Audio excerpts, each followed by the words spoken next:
Hello दोस्तों, आज मैं आप सबके लिए एक न्यू थाई बीएल ड्रामा लेके आई हूँ जिसका नाम है विक्ड गेम।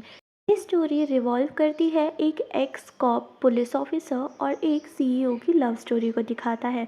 अगर आपको ऐसी स्टोरीज देखना पसंद है तो ये स्टोरी आपके लिए ही है। और अगर मेरा एक्सप्लेनेशन अच्छा लगे तो चैनल को सब्सक्राइब करना भूलना मत। तो कहानी की शुरुआत में हमें एक कॉन्फ्रेंस मीटिंग दिखाई जाती है जहाँ पर थनावेज ग्रुप के जो ओनर रहते हैं वो एक प्रोजेक्ट पर्पस जो है वो बताते हैं। उस आइडिया में मेडिकल के फील्ड में बहुत ज़्यादा तरक्की होती है। कॉन्फ्रेंस में सारे लोग उनके आइडिया की बहुत तारीफ़ करते हैं और ये भी कहते हैं कि उनका बेटा चैट जो है वो उनका बिजनेस बहुत ज़्यादा आगे लेके जाएगा। वहीं पर हमें उनकी छोटी बेटी मिस रिया अपनी सेक्रेटरी के साथ दिखाती है कि उसकी सेक्रेटरी बोलती है कि मिस रिसा, ये प्रोजेक्ट तो आपका था, आपको भी कॉन्फ्रेंस रूम में ज़रूर जाना चाहिए। अब कॉन्फ्रेंस रूम में सारे बड़े बड़े सीईओज आए रहते हैं और पूरी कंपनीज जो है उनके शेयर होल्डर्स भी रहते हैं। तो बहुत बड़े लोग आते हैं जिसके वजह से कोई भी आइडिया पर्पस देना उनको तुम्हारे इन्वेस्टमेंट में बहुत बड़ा फ़ायदा होगा। वही थनावेज ग्रुप के मालिक अब सबके साथ चीयर्स करते हैं कि उनके वजह से थनावेज ग्रुप हमेशा आगे बढ़ता रहा है। पर वहीं पर हमारे हीरो की एंट्री हो जाती है जिसका नाम फिम होता है। वो आ जाता है जिसे देखकर उसका भाई चैट जो है वो बहुत ज़्यादा खुश दिखाई नहीं देता। जिसे देखकर फिल्म कहता है कि क्या हो गया, तुम लोग सबकी हंसी गायब क्यों हो गई, क्या तुम लोग मुझे वेलकम नहीं करोगे, क्योंकि वहाँ पे शेयर होल्डर्स भी रहते हैं। तो उसके फादर को थोड़ा सा संभल कर बोलना होता है। वो अपने फादर के पास जाता है, कहता है हाँ मैं बराबर टाइम पर आया हूँ, थोड़ा सा भी लेट नहीं हुआ हूँ पार्टी पे। जेट का इंट्रोडक्शन कराया जाता है जहाँ पर वो उसे बताया जाता है कि ये हमारा सबसे छोटा बेटा है और ये सिंगापुर में ही था बचपन से। वहाँ से अब वो पार्टी से निकल जाता है तो उसका भाई जेट आकर उसे कहता है कि उसकी यहाँ पे कोई ज़रूरत नहीं है, तुम यहाँ से वापस चले जाओ, जहाँ तुम थे ना बचपन से वही ठीक थे, क्योंकि पापा ने अभी तक तो तुम्हारी ज़िंदगी में दखल अंदाजी करने की कोशिश नहीं की, ना उन्हें कोई इंटरेस्ट था, तो अब आखिर इंटरेस्ट क्यों ही होगा। पर वो कहता है कि नहीं, पापा ने मुझे बुलाया है। और रीसा कहती है कि चैट उसे छोड़ दो, पर वो उसे कहता है कि देखो वो अभी आया है और तुमसे ऊपर की जगह उसने ले ली है। दूसरी तरफ अब रात में मीटिंग ख़त्म होते साथ ही हमारा हीरो ड्रिंक करके वहाँ पर बात करने की कोशिश करता है, पर उसके एक्सप्रेशंस में हमें एक कहानी भी दिखाई जाती है। वो अब हमें फ्लैशबैक में जाकर उसकी कहानी दिखाया जाता है जहाँ पर उसकी मम्मी उसे बचपन में लेकर भाग रही होती है और वहीं पर एक कार उसे टक्कर मारने होती रहती है, तो वो उसे दूर फेंक देती है और वहाँ से उतरती है चैट की मम्मी। और वो मम्मी जो है वो उसकी मम्मी की जान ले लेती है, ये बोलकर कि तुम्हारा बेटा मेरे बेटे की इस जगह कभी इस जन्म में तो नहीं छीन सकता। जिसके बाद वो उसे मरने के लिए ही छोड़ देती है। जहाँ पर हमें छोटा सा फिल्म सबसे हाथ जोड़कर विनती करता हुआ दिखाया जाता है कि प्लीज़ उसे हर्ट मत करो, उसे बहुत ज़्यादा दर्द होता है। पर चैट की मम्मी हमेशा की तरह उसे सीढ़ियों से ढकल देती है और उसकी एक भी बात नहीं मानती। जब फिल्म अपने मम्मी की तरफ अपनी मम्मी के कब्र के सामने बैठकर उसे याद कर रहा होता है कि मम्मी मैं उस आपको कितना ज़्यादा मिस कर रहा हूँ, तो उसे मौन करने का भी वक्त दिया नहीं गया था। बस उसके फादर ने ये बोला था कि तुम्हारी फ़्लाइट मिस हो जाएगी सिंगापुर के लिए और तुम्हें जल्दी से यहाँ से जाना चाहिए। वहीं पर ये सब देख कर फिल्म को समझ आ गया था कि यहाँ पर उसकी मम्मी के अलावा कोई नहीं है। दूसरी तरफ अब मार्क जो उसका सेक्रेटरी है चैट का, उसके थ्रू उसने सारे जो डिटेल्स है वो फ़िल्म की निकाल ली थी कि आखिर वो सिंगापुर में कर क्या रहा था। जहाँ पर उसे पता चला कि उसने उसके फादर के एक भी पैसे यूज़ नहीं किए हैं, बल्कि खुद इतना बड़ा आदमी बना है कि अब वो शेयर होल्डर है और उसके पास बहुत सारी कंपनीज़ की ओनरशिप भी है। जिसे देखकर चैट कहता है कि मुझे नहीं पता तुम कैसा करोगे, पर मुझे उसकी सारी जानकारी चाहिए और उस पर साफ तरह से नज़र रखना, क्योंकि वो यहाँ पर बहुत बड़े काम के लिए आया है। अब नज़र रखना बोलते साथ ही जब जब हिम अपने काम के लिए एक बहुत ज़रूरी बिजनेस मीटिंग के लिए निकलता है तो उसे पता चल जाता है कि वहाँ पर कोई उसका पीछा कर रहा है।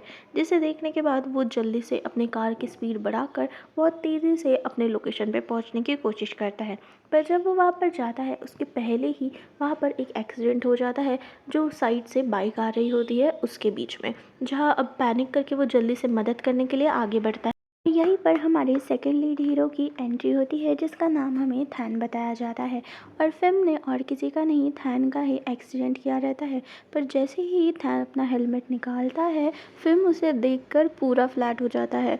उसकी ब्यूटी देख के वो इतना ज़्यादा मेस्मराइज हो जाता है कि पहले तो थैन जो भी बोलता है वो कुछ सुनता ही नहीं है। जिसके बाद उसे होश आता है तो रियलाइज़ होता है कि थैन उसे बहुत गुस्से से बहुत सारी बातें कर रहा होता है। थैन उसे बोलता है कि तुम्हारी शक्ल भी अच्छी है, लुक्स भी अच्छे हैं, पर क्या तुम्हारे पास ड्राइविंग लाइसेंस है? क्योंकि तुम्हारी ड्राइविंग जो है वो पूरी ट्रैश है और तुम्हारे वजह से मेरे बेबी को भी लग चुका है। अब जल्दी से फ़िल्म बोलता है कि बेबी भी था क्या तुम्हारा अंदर में? पर थैन कहता है कि तुम्हें दिख नहीं रहा है क्या? आँखें नहीं दी है तुम्हें? मैं और बस मेरी बाइक है और ये बाइक ही मेरा बेबी है और तुम्हें कंपनसेट तो मुझे करना ही पड़ेगा जो तुमने किया है उसके लिए। वहाँ पर फ़िल्म को ऐसा लगता है कि इसने वापस से किसी को टारगेट बना लिया है और उसका टारगेट इस बार मैं हूँ करके वो मुझे कंपनसेशन मांग रहा है। बस पैसे मांगने की एक और नई ट्रिक है उसके लिए। पर ये सब सुनते ही थैन बोलता है कि नहीं, अगर मेरे पास अभी यहाँ पर कैमरे में प्रूफ होता ना तो तुम्हें कंपनसेट मुझे अभी करना पड़ता। रुक जाओ, अभी मैं पुलिस ऑफिसर को फ़ोन करता हूँ। पर वही फ़िल्म कहता है कि नहीं नहीं, तुम्हें पैसे ही चाहिए ना, तो ठीक है, पैसे मैं तुम्हें दे देता हूँ। फालतू का पुलिस वालों को मत बुलाओ, क्योंकि पुलिस वालों को भी मुझे अलग से पैसे देने पड़ेंगे। ये बात सुनकर थैन को गुस्सा आ जाता है और वो कहता है कि कहाँ जा रहे हो, तुम भाग रहे हो ना, रुको, अभी कॉप्स को आने दो। पर ये कहकर फ़िल्म निकलता है कि नहीं, मैं अपने लॉयर को कॉन्टैक्ट करने के लिए जा रहा हूँ, कार में उसका नंबर है, तो मैं जल्दी से उस मैसेज करूँगा। कार में बैठते साथ ही वो अपना विजिटिंग कार्ड उस पर फेंक कर कहता है कि मिस्टर स्कैमर, मुझे ढूंढ के दिखाओ, और कार लेकर भाग जाता है। वही वो अपने मॉम की तरफ जाता है और मॉम की ग्रेव की तरफ वो अपनी मम्मी को याद करता है कि मम्मी देखो, मैं वापस आ गया, पर इस बार जिन लोगों ने भी तुम्हारे साथ बुरा किया उसका बदला ले लूँगा। वहीं पर उसकी आंट आ जाती है। आंट कहती है कि मुझे तुम्हें वापस देखकर खुशी तो हो रही है, पर जो तुम करने वाले हो, मुझे नहीं लगता अगर मेरी बहन ज़िंदा होती तो वो ये सब देखकर खुश होती। तुम्हें आखिर थनावेज ग्रुप चाहिए ही क्यों? आखिर उन्हें बर्बाद मत करो, खुद की ज़िंदगी भी ये सब करके तुम बर्बाद करोगे। पर फ़िल्म कहता है कि नहीं, ये सब जानने के बाद कि उस हॉस्पिटल में कितने सारी लोगों की जानें उनके हाथों में हैं, ये देखकर तो अब मुझे सही में बुरा लग रहा है और मैं उनके किए की सज़ा उनको ज़रूर दिलाऊँगा। उसके लिए मुझे वो थनावेज ग्रुप का CEO चेयरमैन बनना ही पड़ेगा, इसके अलावा कोई ऑप्शन नहीं है। पर उसकी आंट कहती है कि उसके लिए तो चेट है ना। पर फ़िल्म कहता है कि कुछ भी करके मैं छत से वो पोजीशन जल्दी से छीन लूँगा, क्योंकि वो लोग इस काबिल नहीं हैं और वो लोग राइट डिसीजन नहीं ले सकते। वो बस वहाँ पर पैसे कमाने के लिए बैठे। दूसरी तरफ मेरी मम्मी होती तो ये सब देखकर खुश होती। अब चेयरमैन साहब ने सब लोगों को इकट्ठा कर लिया है थनावेज ग्रुप के और एक नई कंस्ट्रक्शन साइट पर लेके गए हैं। वहाँ पर वो एक्सप्लेन करते हैं कि ये प्रोजेक्ट कितना ज़्यादा बड़ा होने वाला है और मेडिकल सेंटर में बहुत बड़ा नाम भी कमाने वाला है। ये प्रोजेक्ट के लिए मैं किसी ऐसे इंसान को ढूंढ रहा हूँ जो बहुत ज़्यादा काबिल हो और ये प्रोजेक्ट बहुत बड़ा होने वाला है। इसकी वजह से हमें बहुत ज़्यादा अच्छे से काम करना है। सुनते साथ ही फ़िल्म कहता है कि मतलब अभी ओल्ड एज लोगों को भी आप नहीं छोड़ने वाले हो। जब तक उनके पास पैसा है तब तक उनके पैसे वैसे ही ऐंठने वाले। ये आइडिया मुझे अच्छा लगा आपका, क्योंकि ये आपकी नीयत बताता है। ये सुनते साथ उसके पापा बोलते हैं कि तुम्हें जो समझना है समझो, पर ये प्रोजेक्ट अच्छा है। कुछ ऐसा अपना दिमाग लगाओ कि जैसे ही वो ओल्डीज़ उठे वैसे ही हम उनकी सेवे में लग जाए, क्योंकि यहाँ पर बहुत टॉप की मशीन्स होगी। वहीं पर चैट कहता है कि मैंने पिछले प्रोजेक्ट अच्छा किया, पर उसके पापा उसको डांट के कहते हैं कि ये प्रोजेक्ट पिछले बार की तरह नहीं है और अब मैं तुम्हें नई प्रोजेक्ट दे रहा हूँ काबिलियत चेक करने के लिए। ये साथ बोलते ही अब चैट को बहुत ज़्यादा गुस्सा आता है कि फ़िल्म के आने के बाद उसके पापा उसको भी मौका देने के लिए तैयार हो चुके हैं। ये बात सुनकर फ़िल्म को बहुत ज़्यादा खुशी मिलती है कि चैट को ऐसा तड़पता हुआ देख रहा है। अब सबके सामने चैट माफ़ी मांगता है और उसके पापा बोलते हैं कि देखो, कि अगर मुझे किसी के भी रूमर सुनने के लिए मिले तो वो अच्छा नहीं होगा। वहीं पर मिस रिया को ये काम सौंप देते हैं कि उन पर ध्यान रखना। उसके सेक्रेटरी के साथ वो अंदर जब आती है तो बोलती है कि रीज़ा मैम, ये प्रोजेक्ट बहुत ज़्यादा बड़ा होने वाला है, आपको तो इसमें हिस्सा लेना चाहिए था। पर रीज़ा कहती है कि मेरे पापा ने कभी मुझे एज अ सक्सेसर देखा ही नहीं, तो इसकी वजह से मैं कुछ नहीं कर सकती और जैसे ही ये प्रोजेक्ट सामने आएगा उसको सक्सेसर मिल जाएगा। दूसरी तरफ अपना फ़िल्म अपने कैबिन में काम कर रहा होता है, पर चैट इतना ज़्यादा गुस्सा होता है कि वो डायरेक्ट आकर कहता है कि तुम्हें अपनी बैग पैक करके ये प्रोजेक्ट छोड़ के वापस चले जाना चाहिए, क्योंकि ये जो ग्रुप खड़ा हुआ है वो मेरे मम्मी पापा ने किया है, तुम्हारे जैसे नाजायज़ औलादे नहीं। पर फ़िल्म कहता है कि ऐसा तो मैं कभी होने नहीं दूंगा। यहाँ पर मुझे मेरे फादर ने बुलाया है और ये ग्रुप का ओनर भी जल्दी ही मैं कहलाऊंगा। यहाँ की जितनी भी चीज़ें हैं वो सारी मेरा ही नाम लेगी। जिसे सुनने के बाद चैट को बहुत गुस्सा आता है और चैट फिल्म पर मारने के लिए उसे दौड़ पड़ता है। पर फिल्म कहता है कि बस रुको थोड़ा देर, तुम्हें अंदाज़ा भी नहीं है कि मैं तुम्हारे साथ क्या कर सकता हूँ। वही बोल मार्क जल्दी से अपने बॉस को लेके वहाँ से गायब हो जाता है। तो दूसरी तरफ थैन अपने एक फ्रेंड के साथ आ जाता है वहाँ पर थनावेज ग्रुप में, क्योंकि उसके पास जो विजिटिंग कार्ड रहता है वो यहीं पर का रहता है। जिसके बाद वो रिसेप्शनिस्ट में पूछता है कि क्या ये नाम से कोई है, तो फिर उसे पता चलता है कि ये और कोई नहीं, वो डायरेक्टर था। और यहाँ का डायरेक्टर ने एक एनवेलप रखा रहता है जिसमें बहुत ज़्यादा पैसे रहते हैं। वही थैन बाहर में ही अब हमारे हीरो का इंतज़ार कर रहा होता है और हमारा हीरो फ़ोन पे बात करते हुए जब बाहर निकलता है उसे थैन दिखता है।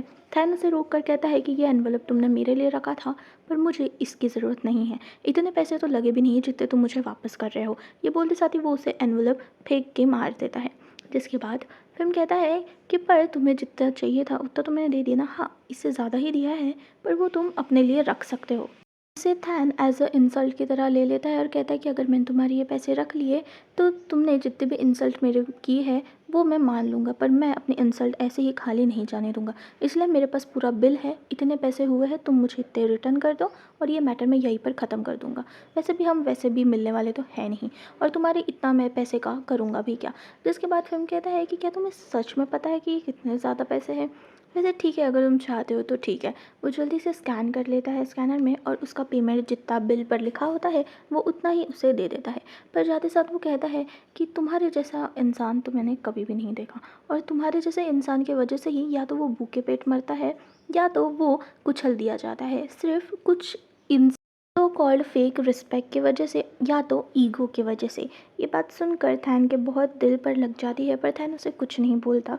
जिसके बाद अब थैन अपने फ्रेंड्स के साथ डिनर पे सिंगिंग कर रहा होता है और खाना बनाते बनाते वो लोग एंजॉय करते हैं कुछ ड्रिंक्स के साथ। अब टेबल पर सब बैठ जाते हैं तो उसका जो कॉप फ्रेंड रहता है वो कहता है कि यार बहुत ज़्यादा भूख लगी है, चलो ना जल्दी से खाना खाते हैं। खाने के टेबल पर बैठकर वो सारे फ्रेंड्स उसके कहते हैं कि वाह तुम तो अभी भी बहुत अच्छा गाना गा लेते हो थैन, पर तुमने थिंक जो तुम्हें पैसे मिले थे ना वो तुम्हें एक्सेप्ट कर लेना चाहिए था, क्योंकि देखो तुम अगले हफ्ते अपना स्टोर ओपन कर रहे हो तो उसकी ओपनिंग में भी थोड़े पैसे जो थे वो काम आ गए रहते। पर था वो बात को लेकर टाल देता है कि नहीं जितने चाहिए थे उतने मिल चुके हैं, और वैसे भी मैं ये सब काम नहीं करता। वही उसका दूसरा फ्रेंड होता है कि यार तुम जब से गए हो ना चीफ, मैं बता रहा हूँ मैं ना तुम्हारे बिना बिल्कुल नहीं रह सकता, और वो रोने लग जाता है। वही उनके जाने के बाद हमें एक फ्लैशबैक दिखाया जाता है जहाँ पर हमारा हीरो थैन को किसी केस में गलती से फंसाया जाता है। गलती से नहीं, जानबूझ के उसे टारगेट किया जाता है उसकी सिंसियरिटी की वजह से, पर उसे करप्शन के केस में फंसाया जाता है जहाँ पर थैन कहता है कि मैंने कुछ नहीं किया। पर उसकी जो कैबिन में सूटकेस बैग मिली रहती है जिसमें पैसे भरे रहते हैं वो तो कुछ और ही कहानी बताती है। जिसके बाद अब हम फिल्म को देखते हैं। फिल्म अपने फादर से बात करते हुए दिखाई देता है, क्योंकि उसका फादर उसको बहुत प्रेज़ करता है कि जब से वो वापस आया है तब से जितने भी बेफालतू खर्चे थे इस ग्रुप के वो कम हो चुके हैं और उसने प्रॉफिट भी बढ़ाया है। जिसे सुनकर फिल्म कहता है कि ठीक है तो ये कंपनी अब मुझे दे दो, ये ग्रुप मेरे नाम पर कर दो, मैं इसे अच्छे से हैंडल कर सकता हूँ, ये आपको भी पता है। पर उसके फादर ये कहते हैं कि नहीं, चेट तुमसे ज़्यादा अच्छा है, क्योंकि चेट को तुम्हारे से ज़्यादा नॉलेज है और उसे एक्सपीरियंस है। अगर तुम इतना ही चाहते हो कि ये ग्रुप मैं तुम्हें दे दूँ तो तुम्हें मुझे प्रूव करके दिखाना पड़ेगा। और चैलेंज एक्सेप्ट किम कर लेता है कि ठीक है मैं आपको प्रूफ करके दिखाऊंगा। अब फादर से मीटिंग के बाद वो अपने जब कैबिन में आता है वहाँ पर उसे कुछ फाइल्स पड़ी मिलती है। वो जल्दी से पहले वो फाइल्स को देखता है कि क्या है, तो वहाँ पर एक मेडिसिन का नाम लिखा रहता है और कुछ उसके रिपोर्ट्स लिखे रहते हैं। इसकी स्टडी करने पर पता चलता है कि वो दवाइयों का कुछ तो इलीगल तरीके से स्मगलिंग हुआ है या कहीं पर बेची गई है या उसका ओवरडोज भी हुआ है। जिसके बाद वो फ़ोन करता है, पूछता है कि क्या मेरे कोई कैबिन में आया था, पर उसे जवाब नहीं मिलता। वो जल्दी से अपने आंट के पास ये रिपोर्ट्स लेके चला जाता है और उसकी आंट बताती है कि हाँ ये मेडिसिन तो मुझे पता है, जो कैंसर के पेशेंट्स होते हैं जिन्हें बहुत ज़्यादा दर्द होता है वो कंट्रोल करने के लिए ये सब दिया जाता है, पर ये सिर्फ डॉक्टर ही प्रिस्क्राइब कर सकता है, डॉक्टर के बिना नहीं, क्योंकि इसके बहुत ज़्यादा साइड इफ़ेक्ट्स भी है। और ये साइड इफ़ेक्ट्स एक डॉक्टर प्रिस्क्राइब करके देगा तभी अच्छे हैं, वरना बहुत ज़्यादा नुकसान हो सकता है, यहाँ तक कि जान भी जा सकती है। सीरियसनेस को नज़रअंदाज नहीं करते हुए फ़िल्म जल्दी से थनाविज ग्रुप के जो फार्मासिस्ट रहते हैं हेड, उनको कांटेक्ट कर लेता है। वो चीफ फार्मासिस्ट रहते हैं और उनके आने के बाद वो उनसे क्वेश्चन करने लग जाता है, पर वो बात घुमाता है कि नहीं, ये मेडिसिन ख़राब हो चुकी थी इसलिए हमें इसे यूज़ नहीं किया, हमने इसे बाहर कहीं सप्लाई कर दिया। पर मतलब बहुत सारे ब्रांचेस में हमारी ज़रूरत थी तो वो मेडिसिन मैंने वहाँ पे भेज दी। पर फ़िल्म इसे बाय नहीं करता। फ़िल्म कहता है कि अगर इसके बाद ऐसी कोई भी इल्लीगल मुझे बातें दिखाई दी या कोई रिपोर्ट मेरे सामने आई तो तुम इस जॉब को बाय बाय बोल देना, क्योंकि उसके बाद तुम्हारे लिए मैं एक भी जॉब ऐसे छोड़ूंगा नहीं जिसके तुम काबिल रहोगे।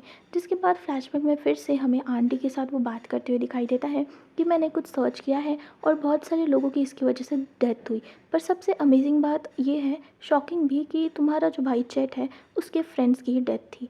वहीं पर फिल्म को ऐसा लगता है कि अब रूमर उसको मिल चुका है और वो चैट की बदनामी कर देगा और ग्रुप उसके नाम पे कर देगा। पर तभी उसकी आंट कहती है कि मुझे नहीं लगता तुम्हें इतने जल्दी उछलना चाहिए, तुम्हें अभी तक पता नहीं है कि ये डॉक्यूमेंट्स किसने दिया, हो सकता है वो तुम्हें टारगेट बना रहे हो और ये सब सच ना हो, और बहुत ज़्यादा रिस्क भी है इसमें। पर फिल्म ये कह के टाल देता है कि नहीं, रिस्क तो मुझे लेना ही पड़ेगा। अब वो वापस घर की तरफ मुड़ता है कि वहाँ पर एक गाड़ी पर एक आदमी रहता है, उसे लगता है कि शायद उसे मदद चाहिए, तो वो उतर के जब मदद करने की कोशिश करता है तो वो और कोई नहीं, गूंज रहते हैं जो फ़िल्म को मारने के लिए आए रहते हैं। अब जल्दी से देखकर वो सबको टैकल करने की कोशिश करता है, पर वहाँ पर उससे बहुत ज़्यादा चोटें आती है क्योंकि वो बहुत ज़्यादा तादाद में लोग रहते हैं। जल्दी से वो एक जगह देखता है छुपने के लिए और एक फैक्ट्री में जाकर एक कोने में छुप जाता है। वहीं पर एक फ्लैशलाइट आती है और जब वो देखता है तो हमारा थैन वहाँ पर रहता है। थैन वहीं से गुज़र रहा होता है और थैन ने इसकी फ़िल्म की गाड़ी देख ली रहती है और वो जल्दी से उस रास्ते को फॉलो करके जब आता है तो उसे फ़िल्म दिखाई देता है जो बहुत ज़्यादा ज़ख्मी हालत में पड़ा है। फ़िल्म जल्दी से थैन से मदद मांगता है कि उसकी प्लीज़ मदद कर दो, कुछ लोग उसको पीछे पड़े हैं और उसे मारने की कोशिश कर रहे हैं। वहीं पर वो लोग वहाँ पर आ जाते हैं और थैन कहता है कि देखो, हमारे बीच में कोई दुश्मनी नहीं है, तो मुझे लगता है ना कि तुम्हें छोड़ देना चाहिए। पर वो गूंज जो है वो स्पेसिफिकली फ़िल्म को मारने के लिए आए थे, तो वो थैन की बातों को नज़रअंदाज करते हैं और उस पर भी हमला करना शुरू कर देते हैं। कैसे भी करके अपनी जान बचाकर थैन फ़िल्म को वहाँ से लेकर निकल जाता है, क्योंकि वहाँ पर इतना ज़्यादा वायलेंस हो रहा रहता है कि अब उसके भी हाथ काँप रहे रहते हैं और वो जल्दी से सबको, कि उसने बहुत ज़्यादा एनर्जी अपनी यूज़ कर ली होती है, तो वो जल्दी से सबको टैकल कर लेता है क्योंकि उसकी फ़ाइटिंग स्किल्स अच्छी है, बिकॉज़ वो एक एक्स कॉप ऑफिसर था। फिर वो जल्दी से फ़िल्म को वहाँ से लेकर निकलता है और वो पूछता है फ़िल्म को कि आखिर वो लोग कौन थे, क्या तुम उन्हें जानते हो, क्योंकि वो तुम्हारी जान के पीछे पड़े थे। जिसे सुनकर वो कहता है कि नहीं, जानता तो नहीं, पर वो लोग मुझे ही मारने आए थे। जिसे सुनकर अब थैन कहता है कि जल्दी से हमें पुलिस कंप्लेंट कर देना चाहिए, पर फ़िल्म कहता है कि नहीं, मेरी कार भी उन्होंने कैद कर ली है, तुम्हारे पास तो कुछ होगा तो क्या तुम मुझे छोड़ सकते हो।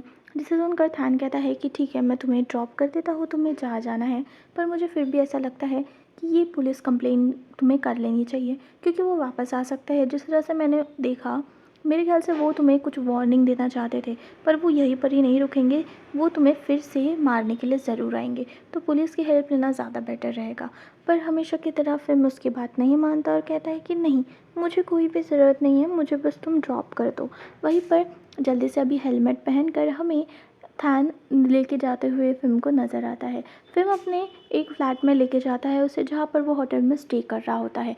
जल्दी से होटल में पहुँचने के बाद वो थैन को अंदर इनवाइट करता है और थैन ये सब देखकर बहुत ज़्यादा शॉक होता है, क्योंकि वो उसका जो रूम रहता है वो बहुत ज़्यादा लग्जरियस रहता है और वो समझ जाता है कि भाई ये तो बहुत ज़्यादा रिच है, क्योंकि रिचनेस तो हर एक कोने से टपक रही है। बहुत ज़्यादा बारिश भी हुई रहती है जिसकी वजह से दोनों भीग जाते हैं, तो जल्दी से थैन को वो टॉवल देकर वो चेंज करने चला जाता है। पर वही वो एक रोब पहनकर जब आता है तो थैन कंट्रोल नहीं कर पाता और उसकी तरफ उसकी बॉडी को देखता है। इसके बाद फ़िल्म कहता है कि क्या तुम इतने ज़्यादा इम्प्रेस हो गए हो मुझसे? वैसे तुम्हारा नाम क्या है? ये तो मुझे पता ही नहीं है। फिर थैन कहता है कि तुमने कहा था कि हम एक स्ट्रेंजर्स हैं, तो मुझे नहीं लगता हमें इंट्रोडक्शन पार्ट कुछ करवाना चाहिए। वैसे भी वो लोग थे कौन? तुम्हारी जान के पीछे पड़े थे। क्या तुम उन्हें जानते हो या तुमने किसी को निराश किया है? तो वो कहता है कि हाँ, शायद मैंने किसी को तो निराश कर दिया। वैसे तुमसे मिल के अच्छा लगा। और तभी थैन कहता है कि तुमने पक्का कुछ गलत काम तो नहीं किया ना जिसकी वजह से वो तुम्हारे पीछे पड़े थे? तो ये फ़िल्म कहता है कि नहीं, मैं ऐसे गलत काम वैसे भी नहीं करता हूँ। वैसे भी तुम बहुत ज़्यादा भीग चुके हो और अगर तुमने अभी जाके शावर नहीं लिया तो तुम्हारी तबीयत ख़राब हो जाएगी। तो मैं तुम्हें सजेस्ट करता हूँ जाके शावर ले लो, तुम्हारे लिए बेस्ट रहेगा। जिसे सुनने के बाद वो ये भी पूछता है कि तुम्हारी फ़ाइटिंग स्किल्स तो बहुत अच्छी है, तुमने कहाँ से सीखा? तो उसे सुनकर थैन कहता है कि मैं बचपन से ही कॉलेज डेज़ में बहुत अच्छा था, तो इसकी वजह से मेरी फ़ाइटिंग स्किल्स वगैरह बहुत ज़्यादा अच्छी है। अब वो जल्दी से शावर में जाता है, वो चेंज कर रहा रहता है कि फ़िम वहाँ पर आके उसे पूछता है कि क्या तुम खुद से कपड़े धोओगे या मैं धो लूँ? तो थैन कहता है कि नहीं, मैं धो लूँगा, तुम जाके टेंशन मत लो। पर वही फ़िम कहता है कि तुम्हें नहाने के बाद भी वही कपड़े पहनना है, मेरे पास मशीन है और जल्दी से सूख जाएंगे, तो तुम मुझे कपड़े दे सकते हो। जिसके बाद अब मजबूरी में थैन को कपड़े उसके देने ही पड़ते हैं। थैन जैसे ही वॉशरूम में आता है वो बहुत ज़्यादा शाय हो जाता है, उसे इतनी शर्म आ जाती है क्योंकि फ़िम ने उसे ऊपर से बिल्कुल भी कपड़े पहनते हुए नहीं देखा। जिसके बाद वो बहुत ज़्यादा शाय वाली हरकत करता है, पर फिर थोड़ी देर बाद वो नॉर्मल होने की कोशिश करता है। नहाने के आने के बाद वो फ़िम का नाम लेके चिल्लाता है, पर फ़िम उसे कहीं नज़र नहीं आता। अचानक से फ़िम पीछे से आ जाता है जिसकी वजह से फ़िम और थैन दोनों सोफ़े पे गिर जाते हैं, जहाँ पे फ़िम उसके ऊपर गिर जाता है और गलती से वो उसके चेस्ट को किस कर लेता है। तो दोस्तों आज के लिए इतना ही। अगर आपको ये एपिसोड अच्छा लगा तो सब्सक्राइब करना भूलना मत। मिलती हूँ मैं नेक्स्ट वीडियो में।